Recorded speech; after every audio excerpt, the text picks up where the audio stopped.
પોલીસે હવે દેવાયત ખાવાની એફઆઈઆર લઈ લીધી છે એટલે મોરો તો દેવાનો જ છે, પણ કોર્ટમાં, કેમ કે સામે પણ એફઆઈઆર થઈ છે.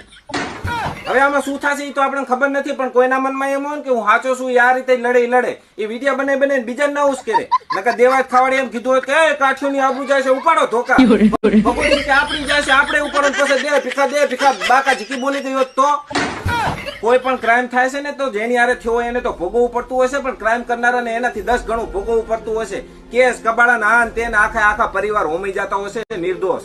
ઉશ્કેરવા વાળાને તો કાંઈ ના હોય, એમને બસ બેઠા બોલવું જ છે ને. પેલા ટોળાનું ઉશ્કેરે, પછી સમાજને ઉશ્કેરે. જો તમને તમારા સમાજ પ્રત્યે પ્રેમ હોય ને તો તમારું કામ છે સમાજની સંસ્કૃતિને જાળવી રાખવાનું, સમૃદ્ધ બનાવવાનું અને સમાજને શિક્ષા બાજુ લઈ જવાનું, ક્રાઇમને પ્રોત્સાહન આપવાનું નહીં. જો બાજકડાને બધા સપોર્ટ કરશે તો આખો સમાજ બાજકડો થઈ જશે. બધા બાજ કરશે તો કમાશે કોણ? શીખો કાંક આમના કંથી. આમને ખબર છે આ સિક્કા ઉપર શું લખ્યું છે? સત્યમેવ જયતે. હાચા હોય ને તો જાઓ કોર્ટમાં. નહીં માને, મારું કોઈ નહીં માને.